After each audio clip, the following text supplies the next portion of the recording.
General Arshad سر دیکھیں، ایک تو آپ نے یہ کہا کہ یہ کوئی راز نہیں ہے کہ سول اور ملٹری کے درمیان تناؤ ہے. ایک تو آپ مجھے یہ سمجھانے کی کوشش کریں کہ اس تناؤ کی نوعیت کیا ہے، کن باتوں پہ وہ تناؤ ہے. کیونکہ میرا as a student of international relations and strategy مجھے یہ نظر آتا ہے کہ بہت عرصے سے ہماری جو خارجہ پالیسی ہے وہ ہماری سیکیورٹی پالیسی کے تابع رہی ہے، اور سیکیورٹی پالیسی کی پرسیپشن اور اس کی فارمولیشن اور اس کی جو امپلیمنٹیشن ہے وہ بنیادی طور پہ جو مینیجز آف وائلنس ہے وچ از دا ملٹری، وہ اس کو اٹھاتی ہے، اور پھر اسی کی ریفلیکشن جو ہے وہ آپ کو فورن پالیسی میں بھی، خارجہ پالیسی میں بھی نظر آتی ہے. سویلین حکومتیں جو ہیں وہ چاہتی ہیں کہ انڈیا کے ساتھ تعلقات بہتر ہوں، سویلین حکومتیں چاہتی ہیں کہ افغانستان کے ساتھ تعلقات بہتر ہوں. وہ یہ بھی چاہتی ہیں کہ آپ کو، اگر آپ جھگڑوں کو ریزالو نہیں بھی کر سکتے تو you need to have a strategy of the indirect approach, کہ جس میں آپ تجارت کی بات کریں، انویسٹمنٹ کی بات کریں، جس سے آپ کی فضا جو ہے وہ ہموار ہو. But the military says no, this is not the way to go about it.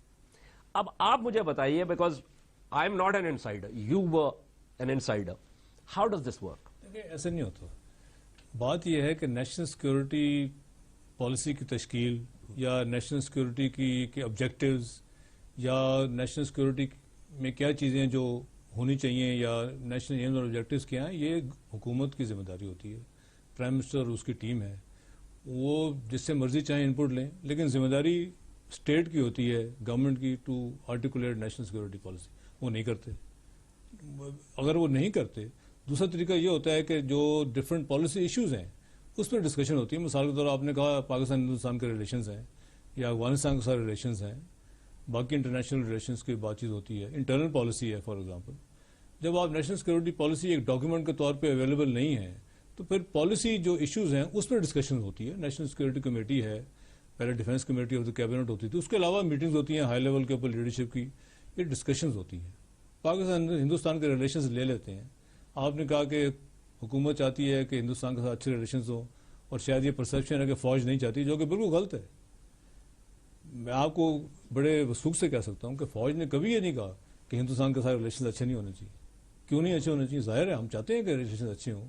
آخر اتنی پوری فوج بارڈرز پہ ڈپلائڈ ہے. ایک جو ایشوز آف کانفلکٹ ہیں وہ ریزالو نہیں ہوئے، ہم کیوں نہیں چاہیں گے کہ وہ ایشوز آف کانفلکٹ ریزالو ہوں، تعلقات بہتر ہوں. آگے اس کو کس طریقے سے کرنا ہے، اس میں پالیسی کنٹرولز کیا ہونے چاہیے، کیا ہماری اسٹریٹجی ہونی چاہیے، فارن پالیسی میں کیا کہنا چاہیے، وہ فارن آفس کا اور حکومت کی ذمہ داری ہے، فوج کی ذمہ داری تو نہیں ہے.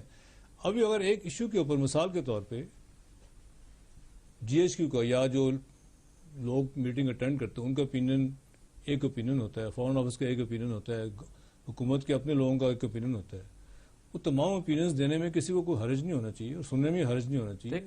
لیڈرشپ کی ذمہ داری یہ ہوتی ہے کہ وہ جتنے انسٹیٹیوشن آف دا اسٹیٹ ہیں یا جتنے لوگ بیٹھے ہیں وہاں پہ اپنے اوپینینز دے رہے ہیں، ان اوپینینز کو سنیں اور اس کے بعد ان کو مینیج کرے، اس کو آرٹیکولیٹ کرے اور دیکھے کہ اس میں سے کیا چیز نکلتی ہے، اس کو ڈیسیژن میکنگ میں کیسے ڈالنا ہے، اسٹریٹجی کیسے بنانی ہے، سب ان پٹ لینے کے بعد.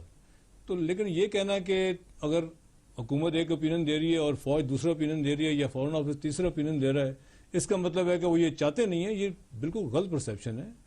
ہمیشہ ایسے ہوتا ہے. کبھی آج تک یہ تو بڑی آسان سی بات ہے کہ ہر ایک وہ جو آپ بات کر رہے ہیں نا کہ جہاں پہ وہ تو ایک گھر میں بھی اگر 4 لوگ بیٹھ جائیں تو کسی معاملے کے اوپر 4 میں سے 3 کا موقف جو ہے وہ مختلف ہو سکتا ہے. لیکن فوج نے کبھی ایسے نہیں کہا کہ end of the day there is a head of the family. نہیں دیکھیں ایگزیکٹلی، میں آپ کو یاد نا پچھلے پروگرام میں نے کہا تھا، مصدق صاحب یہاں بیٹھے تھے، کہ بات یہ ہے کہ لیڈرشپ کی کوئی ذمہ داری ہوتی ہے.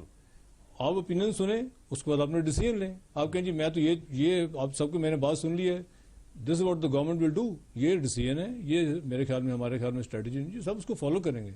لیکن اگر آپ خود انکمپیٹنٹ ہیں، کرنا نہیں چاہتے یا چیز کی سمجھ نہیں آ رہی اور کہنا کہ جی چونکہ ڈفرینس اوپینین ہے میں کچھ نہیں کر سکتا، تو یہ غلط پرسیپشن ہے. اچھا مجھے یہ بتائیں، and you know this very well because you the C G S at that time, جو اسٹریٹجک ڈائلاگ ہمارا امریکہ کے ساتھ تھا جس میں then army chief general Kayani جو تھے وہ گئے. جنرل کیانی نے ایک ڈرافٹ کیا تھا 16 پیجر. وہ 16 پیجر انہوں نے اس کے جو مندرجات تھے وہ ایک دفعہ ہم سے بھی شیئر کیے تھے. اب وہ جو پورے اسٹریٹجک ڈائلاگ کا جو افغانستان کے اوپر جو تھرسٹ تھا، the entire thing was drafted by the general ہیڈ کوارٹرز. نہیں ایسی بات نہیں ہے. دیکھیں وہ جو ڈرافٹ تھا, وہ جو ڈاکومنٹ تھا, اس میں فارن آفس, گورنمنٹ فنکشنریز سب کی انپٹ شامل تھی. سب نے بیٹھ کے وہ ڈرافٹ کیا تھا, ان سے ڈسکشن ہو کے وہ ڈرافٹ ہوا تھا. But then why did General Kiani hand it over to President Obama? اور وہ ڈرافٹ اس لیے ہوا تھا, government was on board in all this activity. یہ نہیں تھا کہ جنرل کیانی نے خود ہی وہ ڈاکومنٹ بنا لیا بغیر کسی سے پوچھے, اور گورنمنٹ سے پوچھے بغیر امریکہ چلے گئے.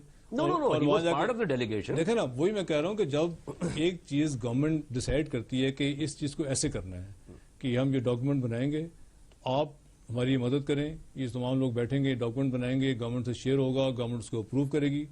گورنمنٹ نے یہ ڈیسائیڈ کیا کہ یہ ڈیلیگیشن جائے گا اور یہ اس طریقے سے اس کو آگے اس کو چلایا جائے گا. انڈیویجلی تو کسی نے یہ ایکٹ نہیں کیا. No, بالکل, لیکن he handed it. And by the way, let me put this on record that I believe that General Kiani is one of the smartest generals that we produce. That is without any doubt. لیکن وہ اس میں input جو تھی, آپ کہہ رہے ہیں کہ اس میں باقی انپٹ بھی تھی. He was the one who handed it over to President Obama, although he was not the leader of the delegation.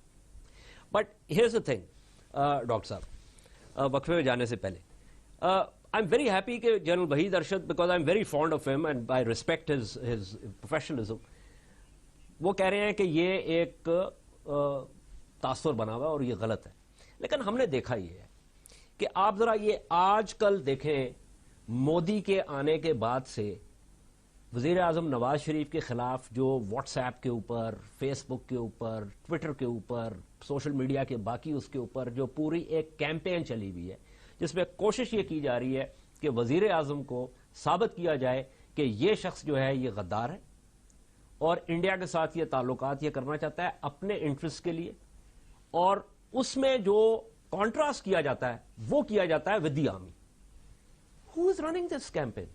دیکھیں اس میں جو کیمپین جو اس وقت پرائم منسٹر کے خلاف سوشل میڈیا کے اوپر چل رہی ہے, جس کی آپ بات کر رہے ہیں, میرے خیال میں اس کے پیچھے ہو سکتا ہے کہ کچھ انڈیویجولز ہوں جو کہ پاکستانی اپنے آپ کو واقعی بہت زیادہ محب الوطن سمجھتے ہیں, اور وہ سمجھتے ہیں کہ پرائم منسٹر کا, ایک تو ایسے پاکستانیوں سے میں بہت تنگ, نہیں وہ جیسے بھی ہیں, وہ ہیں تو پاکستانی نا, وہی وہ کام کرتے ہیں.